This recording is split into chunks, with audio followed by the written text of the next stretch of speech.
Bible की कहानी में दो संसार है, पृथ्वी जहाँ हम रहते हैं और स्वर्ग जहाँ परमेश्वर रहता है। और हम बात कर रहे हैं आत्मिक प्राणियों की। एलोहीम परमेश्वर की सभा, स्वर्गदूत और करूब, शैतान और दुष्टात्माएं, और अंतिम पात्र जिस पर हम केंद्रित रहना चाहते हैं वो है मानवता। अब मनुष्य तो आत्मिक प्राणी नहीं है। उत्पत्ति 1 और 2 में ये भी पशुओं के समान ही मिट्टी से बने हैं। परंतु ध्यान में रखिए कि परमेश्वर मनुष्य को कुछ और अधिक होने के लिए बुलाते हैं। वह उन्हें अदन में, जहाँ स्वर्ग और पृथ्वी का मिलन होता है, वहाँ रहने और उस पर प्रभुता करने के लिए ऊंचा उठाते हैं, और उन्हें जीवन के वृक्ष से फल खाने के लिए आमंत्रित भी किया जाता है। अच्छा, जीवन के वृक्ष के फल, इसको खाने का क्या अर्थ है? बहुत अच्छा सवाल है ये परमेश्वर के अनंत जीवन को अपने अंदर ग्रहण करने का चित्रण है। ये एक संपूर्ण नए प्रकार के अस्तित्व की बात है। जरा रुकिए, भौतिक प्राणी सनातन काल तक जीवित रहेंगे, ये कैसे हो सकता है? ये भी बहुत अच्छा सवाल है। परमेश्वर के जीवन को अपना लेने के द्वारा हमारा शरीर रूपांतरित हो जाता है, ताकि हम स्वर्ग और पृथ्वी दोनों संसारों में एक ही समय में रह सके। और ये हमारी सोच को भी परिवर्तित करता है, ताकि हम परमेश्वर के समान ही प्रेम की सामर्थ्य के द्वारा संसार पर प्रभुता करना सीख जाएं। ये तो एक अद्भुत बुलाहट है, लेकिन मानवता एक आत्मिक विद्रोही के द्वारा जल्द ही धोखा खा गई। हाँ, और उसने मनुष्यों से झूठ बोला कि वे अपनी शर्तों पर प्रभुता कर सकते हैं और अनंत जीवन भी प्राप्त कर सकते हैं, और परमेश्वर ने उन सबको वाटिका से निकाल दिया। वे सच्चे जीवन के स्रोत से अलग कर दिए गए। अब हम पर बुराई और मृत्यु का अधिकार है, और हम एक ऐसे संसार में जीते हैं जहाँ भय, आत्मरक्षण और हिंसा है।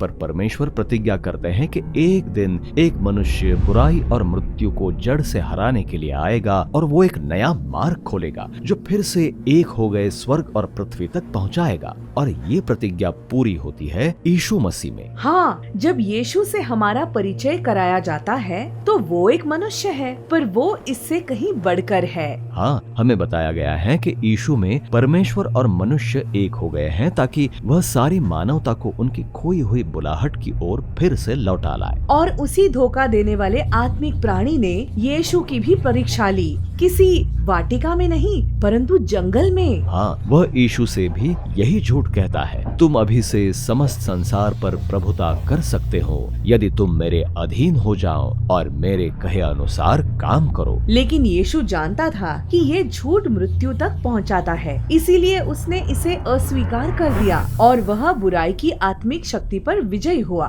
और फिर यीशु घोषणा करने लगा कि उसके द्वारा परमेश्वर का स्वर्गीय राज्य इस पृथ्वी पर आने वाला है, और वह चंगाई के कार्यों और दुष्टात्माओं को निकालने के द्वारा मृत्यु की शक्ति का सामना करने लगा। यीशु फिर से अनंत जीवन का मार्ग खोल रहा है, ताकि परमेश्वर के साथ राज्य किया जा सके और नए मनुष्य बन सके। हाँ, उसने ये सिखाकर हमारी कल्पनाओं का भी सामना किया कि कैसे भ्रष्ट आत्मिक शक्तियाँ पूरे समुदायों को अपने झूठ के द्वारा बंदी बना कर रखती हैं। ऐसे झूठ जैसे मेरी जाति तुम्हारी जाति से अच्छी है।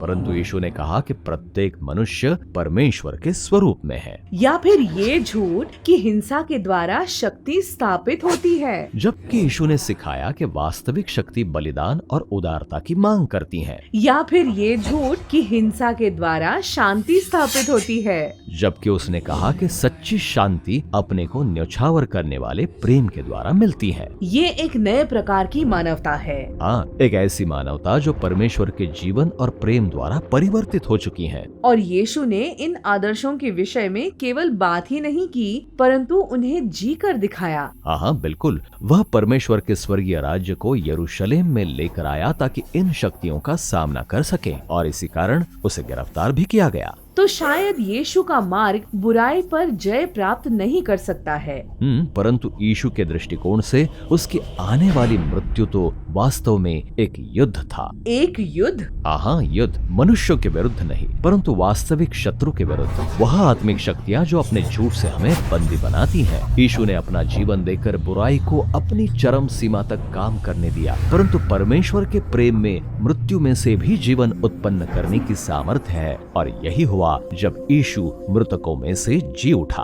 और पुनरुत्थित यीशु मनुष्य है, परंतु एक नए प्रकार का मनुष्य। हाँ, जब यीशु के चेले उसके जी उठने के बाद उससे मिले तो उसकी एक परिवर्तित देह थी जो स्वर्ग और पृथ्वी पर एक ही समय में रह सकती थी। वह एक नए प्रकार का मनुष्य है जो परमेश्वर के साथ सदा रहकर प्रभुता कर सकता है। यीशु वह नई मानवता है जिसके समान होने के लिए हमें बुलाया गया है। सही कहा। उसने कहा कि स्वर्ग और पृथ्वी का सारा अधिकार उसे दिया गया है, और फिर उसने अपने चेलों को ये प्रचार करने के लिए भेजा कि उसका अनंत जीवन हमारे लिए आज और अभी उपलब्ध है। क्या हमें आज ही अनंत जीवन का अनुभव प्राप्त हो सकता है? यीशु ने कहा कि अनंत जीवन ये है कि हम इस प्रेम के परमेश्वर को जाने, ताकि वो हमारी सोच को बदलकर हमें स्वतंत्र करे कि हम परमेश्वर और अपने पड़ोसी से प्रेम रख सके। और हम विश्वास करते हैं कि यदि हम मर भी गए तो परमेश्वर का प्रेम हमारे देह को बदलकर हमें एक नई सृष्टि के रूप में मृतकों में से जिलाएगा। और इस प्रकार से बाइबल की कहानी समाप्त होती है। हाँ, यह अंत यीशु के साथ एक नई शुरुआत होगी, जहाँ पर संयुक्त हुए स्वर्ग और पृथ्वी पर एक नई मानवता